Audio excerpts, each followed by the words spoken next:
Welcome back. Throughout the day here on KSL, we are going to be talking about a resource here in Utah to help protect your kids, to keep them safe, give them an avenue where they can reach out for help if they need it. It is called the Safe Utah app. From your smartphone, you can instantly chat or call a licensed crisis counselor, and you can talk about issues ranging from bullying to suicide, or if you feel like there is something that you're feeling threatened, you can reach out and send a tip to your school. The resource is available 24 hours a day, 7 days a week. Now, throughout the day today, the KSL morning team and throughout the day on KSL. We'll be talking about this app all day long. It's so easy. I got to put in my password. It is so easy to use. There it is. What I like about the app is that you can be in contact with someone 24/7. Well, Lori, this is the app right here, Safe Utah. It puts that phrase, see something, say something, into action. These days, kids are always on the go. They communicate with technology. That's why the Safe Utah app was designed with them in mind. With just the tap of a screen, do you have somebody that could go up there with you? The Safe Utah app connects you with a real person. They're all licensed mental health workers, so they're all master's level clinicians, and we're staffed 24/7. So we make sure that no text goes unanswered. This is a look behind the scenes of the 24/7 Crisis Line Center at the Utah Neuropsychiatric Institute on the campus of the University of Utah.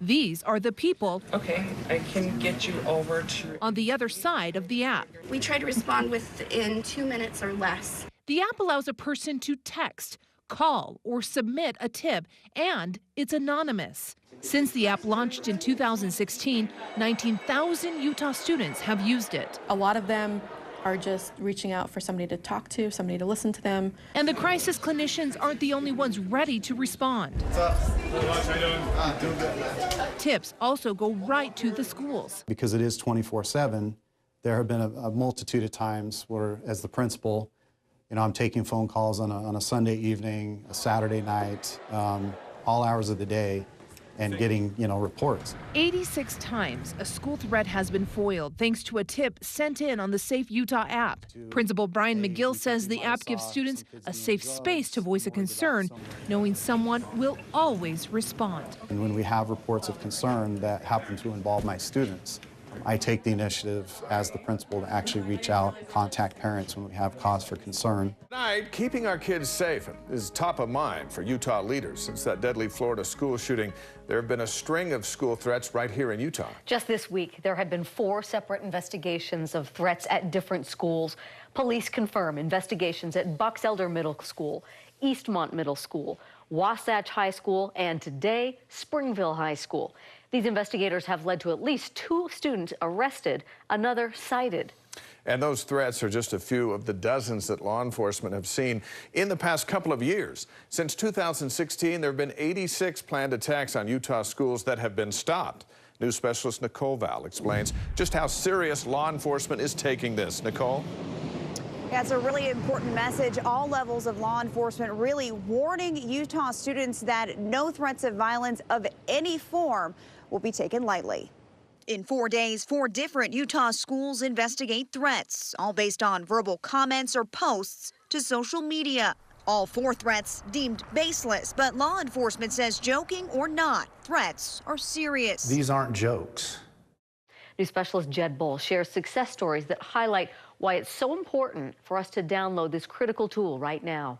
We think this app should be on the phone of every student, parent, and teacher in this state. Students can call the crisis line 24/7. They can chat with a counselor if they're struggling with thoughts of hurting themselves or others. And if they see something suspicious, they can report it anonymously to school leaders around the clock. I received a couple of Safe Utah tips. 4 weeks ago, they had the exact verbiage. Margaret Dow's phone lit up all night long.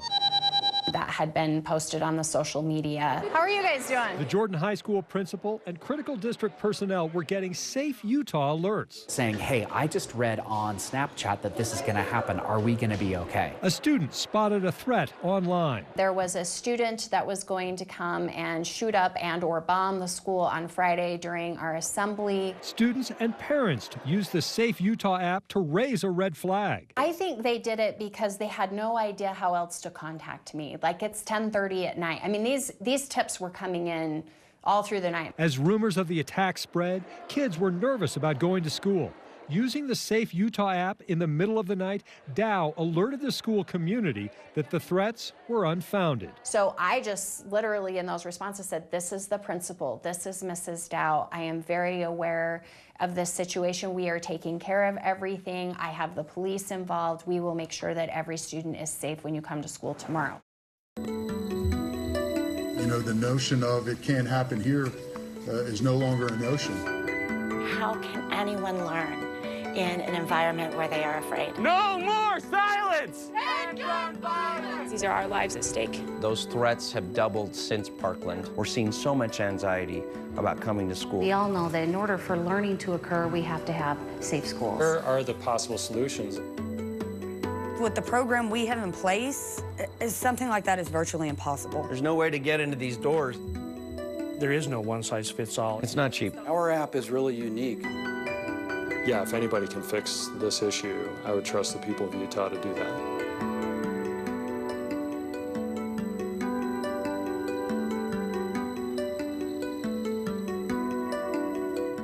Good evening. We're going to have your headlines and weather coming up shortly. But first tonight, we want to go in depth on a topic that is urgent, important, and affects nearly every family in Utah. In fact, so urgent that right now the Canyon School District is investigating a possible threat against Indian Hills Middle School, and they need your help in their effort to keep kids safe. Here's what we know at this hour. Messages on Instagram were sent from a now deleted account, IHMS 2017, according to the district. The messages were sent with content that could be seen as a threat.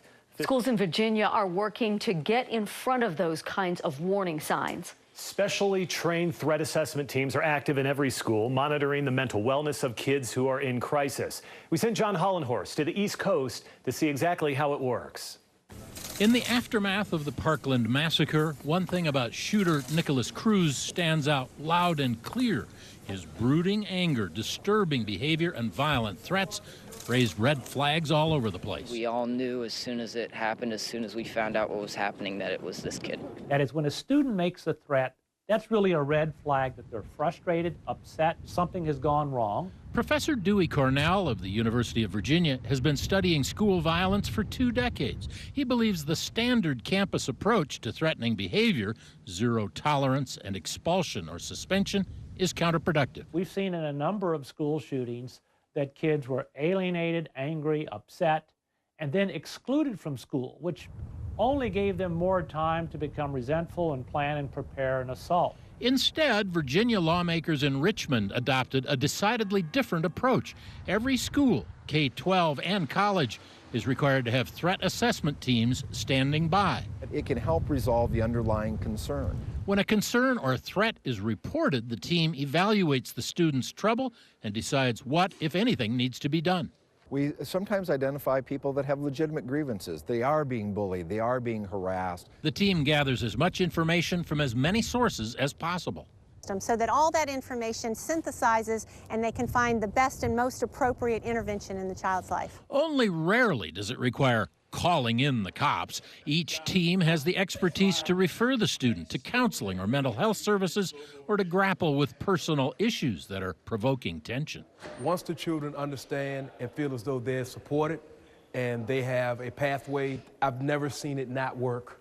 Virginia was the first state to make threat assessment mandatory in all schools. Now it's catching on in other states, and legislation is working its way through Congress that would help pay for it.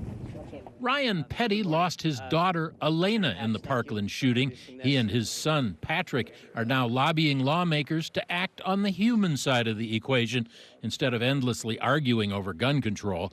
And they've already made progress at home in Florida. I'm happy to say in 3 weeks we passed a school safety bill. Now they hope to spark federal change in memory of Elena, with the help of Senators Orrin Hatch and Marco Rubio. And I think we would all agree that the best way to stop these is to stop it before a killer ever steps foot in a school or in a mall or in a stadium or anywhere. I wish that we had had the Stop Violence Act a month ago, so that something like Parkland will never happen again, and no other student, no other person has to bury their sister or family member or loved one. John Hollenhorst, KSL 5 News, Washington. John, thank you. So what's next? The Stop School Violence Act provides funding states can use to implement threats assessment teams in those schools. The bill passed the House last week. It is being debated in the Senate tonight as we speak, and it is expected to pass. Deanie? Well, just this week, another school became a crime scene when a student opened fire on classmates in Maryland. An armed security guard was able to intervene, shoot and kill the gunman within seconds. In Washington, D.C., there are calls for arming teachers. One state that's on the forefront of that debate is Texas, where roughly 14% of school districts have had armed teachers in classrooms for years now. We sent news specialist Lori Pritchard to the Lone Star State to see how it's working for them. In this northern part of rural Texas, the land is flat, the sky is big, and the wind is fierce. In between the water tower and the railroad, you'll find Harold, population 175. The closest sheriff is 30 minutes away. Because of that, the Harold School District voted to arm its teachers. That was a decade ago. It's hard to put a number on the good things guns do for us. Harold Superintendent David Thweet is unapologetically blunt about guns. I believe this is the result of failed policy. I believe our mass shootings are the result of failed policy of making schools gun-free zones. Not far from Harold is Holiday. It's 10 times bigger, big enough to have its own police department, but armed teachers and staff walk these hallways too. If I had my choice, we would have an armed police officer or even have our own police force. Arming teachers for Holiday and Harold comes down to cost. It's too expensive to hire an officer, so some employees carry. And under Texas law, only a few know who do. The police department is aware of who carries. As is the school board and the superintendent. Not students. We just talk about trying to guess which teacher might have it and all. Because you don't know. Yeah, we don't get told who it is, but we guess at it. The key is the anonymity. So not only do you not know where the threat of resistance is going to come from if you come in to shoot our kids, but you don't know from whom. There's a strict process Texas schools must follow by law. Armed teachers must be approved by the school board, get extra training, psychological testing. We're looking for people who have a firm grip on reality. But in an active shooter situation, reality can quickly turn to chaos. Holiday's police chief told us he was concerned at first. Together, they worked out a clear plan. Teachers immediately disarm when law enforcement arrive. We're out and they're in. There are other things teachers do so police know they're not the bad guys. Those aren't made public. Still, Dr. Kevin Dyes worries there could be confusion. When you're in a small town, now that's not a 100% safeguard because there'll be more than just our local police department responding. For Harold, the county sheriff is a town away. They're having to come in blind, we're not. Thweet's people are the first line of defense and may be an even better shot. This is the argument for my plan. My people know the layout of the building. They know who the good guys are, the bad guys are, and they are trained in accuracy and shot placement. 172 school districts of the 1,200 in Texas arm teachers. The vast majority are rural. You know, honestly, I don't think a whole lot about it. Here, parents seem okay with that. And I don't ever worry that my kid's not going to come home from school. It gives my kids and other kids a chance. The chance is there to live. There hasn't been a school shooting in Texas since teachers were cleared to carry weapons.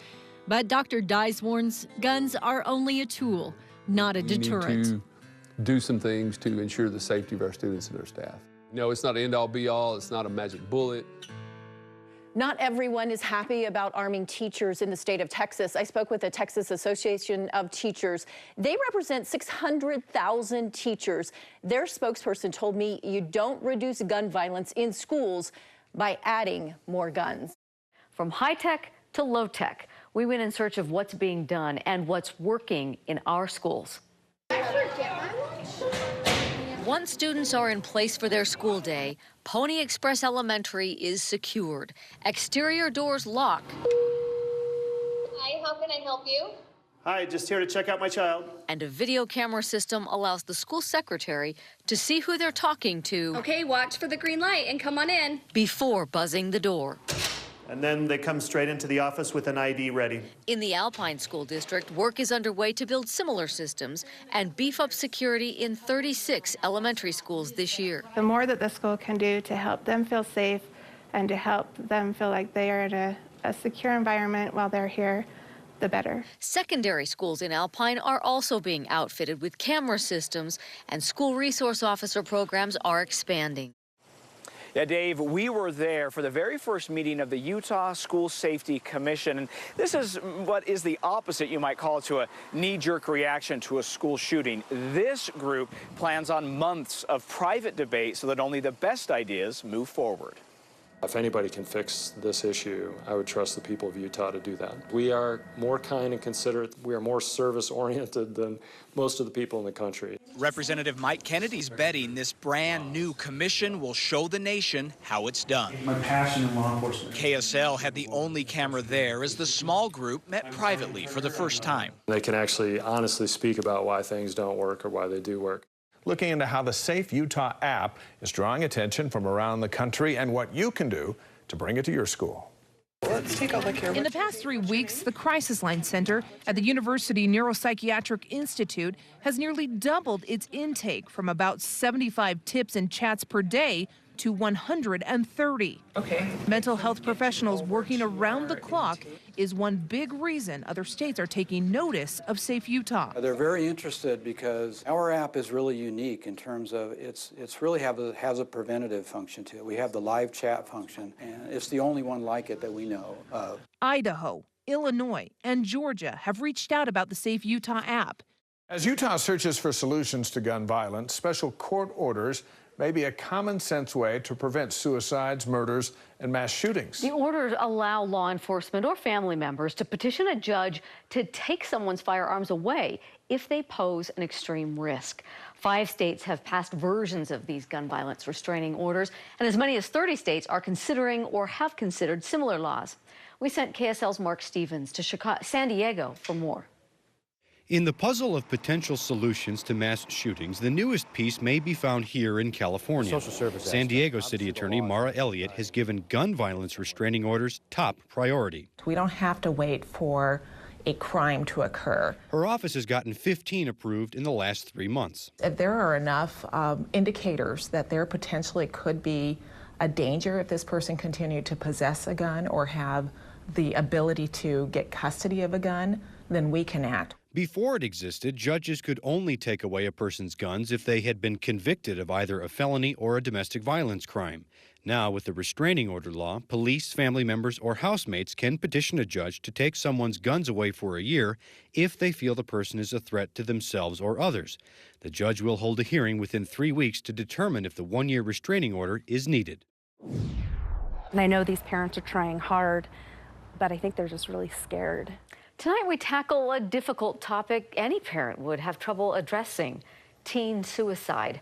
Our hope is to help save lives with one specific piece of advice. Research shows there's about a 10-minute window between when a person thinks about suicide and acts. As news specialist Lori Pritchard reports, there's something you can do as a parent right now that could help save your child during those desperate moments in a crisis.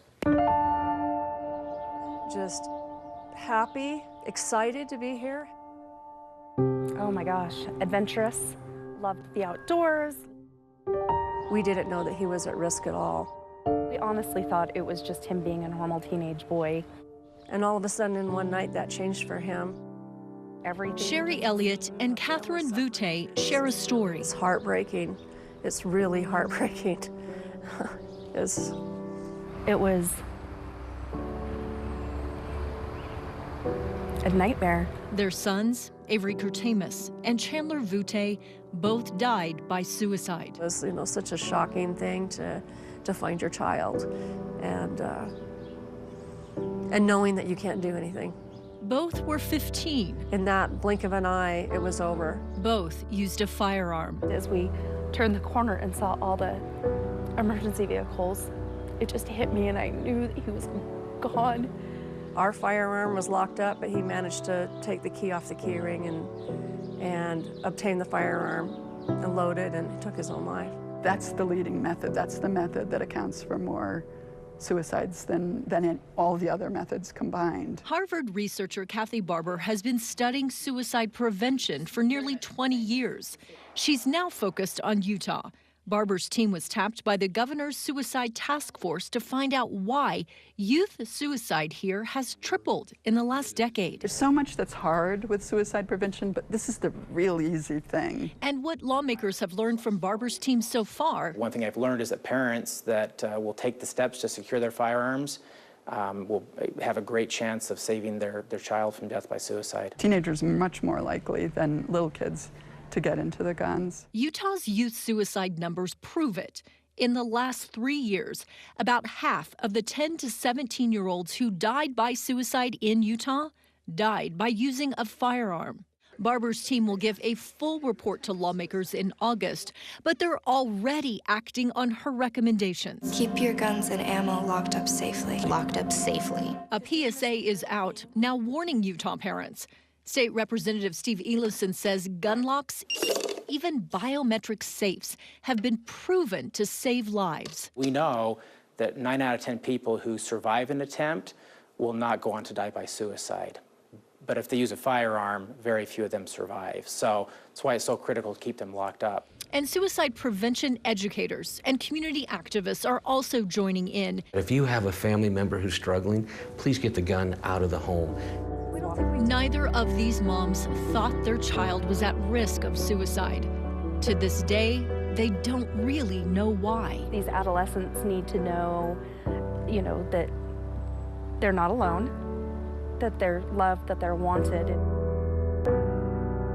Taking an extra step, just one extra step for either key management or making sure that there's a trigger lock on that gun or some other biometric mechanism to secure that firearm would have given him a little bit of extra time.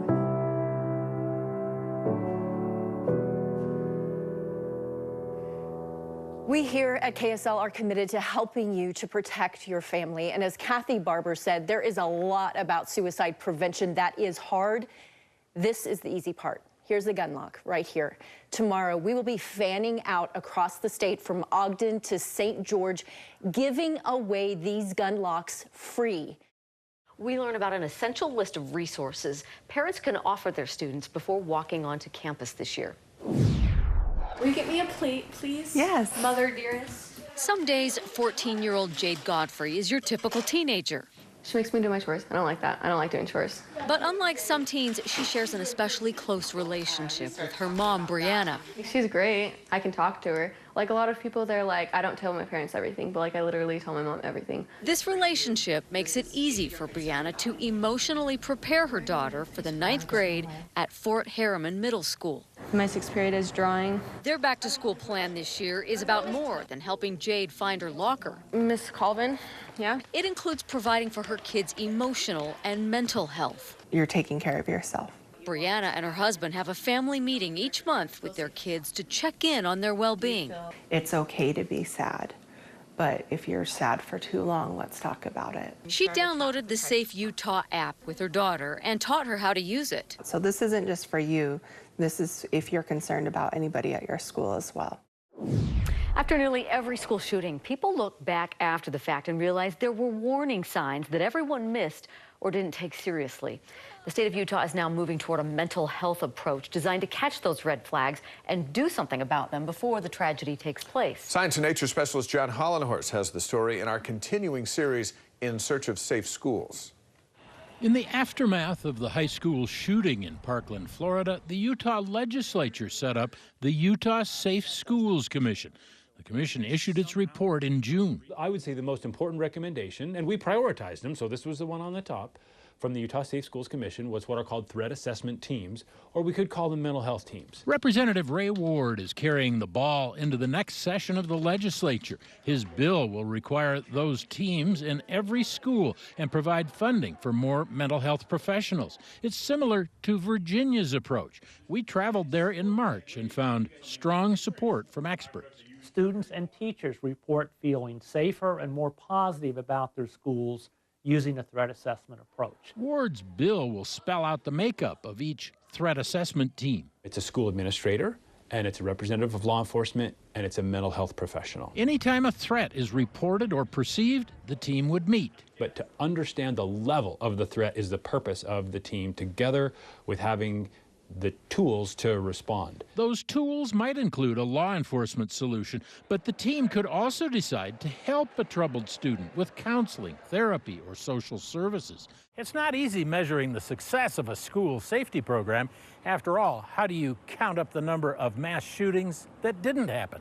In Virginia, they're sure it works based on other kinds of data. What we see is reductions in suspensions, reductions in bullying, reductions in fighting, and students reporting a more positive school climate. The Davis School District already uses a similar approach. Local teams in each school, supported by 13 mental health professionals at the district level. Prevention versus reactivity is always best practice. Davis officials would welcome more money for mental health professionals. Not just for assessing, aggression threats, depression, suicide.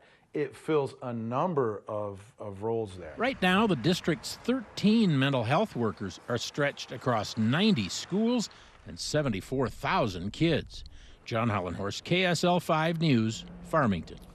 KSL has taken the lead in recent months in search of safe schools. We've researched ideas from other states that could help make our Utah schools more safe. And tonight, we're continuing the conversation in every newscast. So we've invited 2 Utah lawmakers who spent years as educators for their unique perspectives. We're joined by Republican Representative Susan Pulsipher and Democrat Representative Carol Spackman-Moss. It can happen in Utah. It can happen in this beautiful little valley we live in.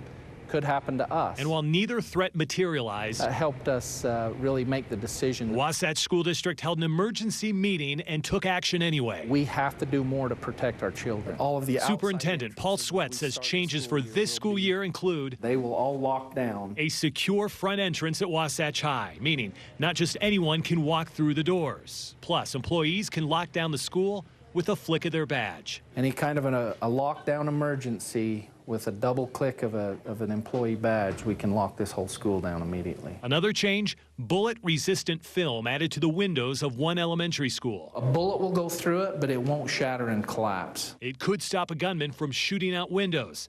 A test for now that may be installed at other schools in the future. The number one reason they are here is to protect. One more major addition, a full-time school resource officer at each of the district's 8 schools. We did not have that before. Plus 2 officers at Wasatch High. Anyone coming to harm our children should know that they will be dealing with an armed officer. But maybe the biggest shift for the district. It's always been a thing. It's not like it just showed up, but we're starting to pay a lot more attention to it. An awareness of its students' mental health.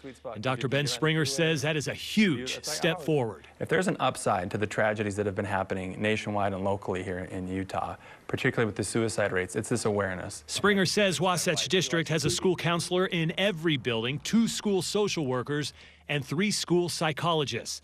They just hired a new one this year. And while the physical and emotional changes at Wasatch may not prevent tragedy from striking, we're not naive enough to think that any of it is foolproof, but we do feel like we're doing everything that we can. That's not stopping the district from trying. We've got to go help kids now. It's not something that you wait for. So we sent out a survey to thousands of high school teachers across the state to ask about school safety, and you received an overwhelming response. Yeah, a survey of this kind on school security is unprecedented in Utah. We had nearly 1,500 teachers respond to our exclusive KSL survey, so safety clearly is a concern. Teachers we surveyed all agreed their job involves more than educating our teenagers. Our physical safety is something that we as teachers and the students definitely think about. We asked specifically high school teachers statewide how they feel about safety. Do they have the training they need? Are schools making changes? Within days, we had 1,433 teachers eager to share their concerns. Teachers like Rachel Bradshaw, who told us she doesn't always feel safe at school or in her class. Because of things that happen nowadays in schools that didn't used to happen. Fortunately, she's in the minority. According to our anonymous KSL survey, 90% of teachers, the vast majority, do feel safe at school. But many shared the sentiment in their comments that they also feel a heavy responsibility. The thought of having 30 students looking to me and me being the one responsible for their safety is extremely overwhelming.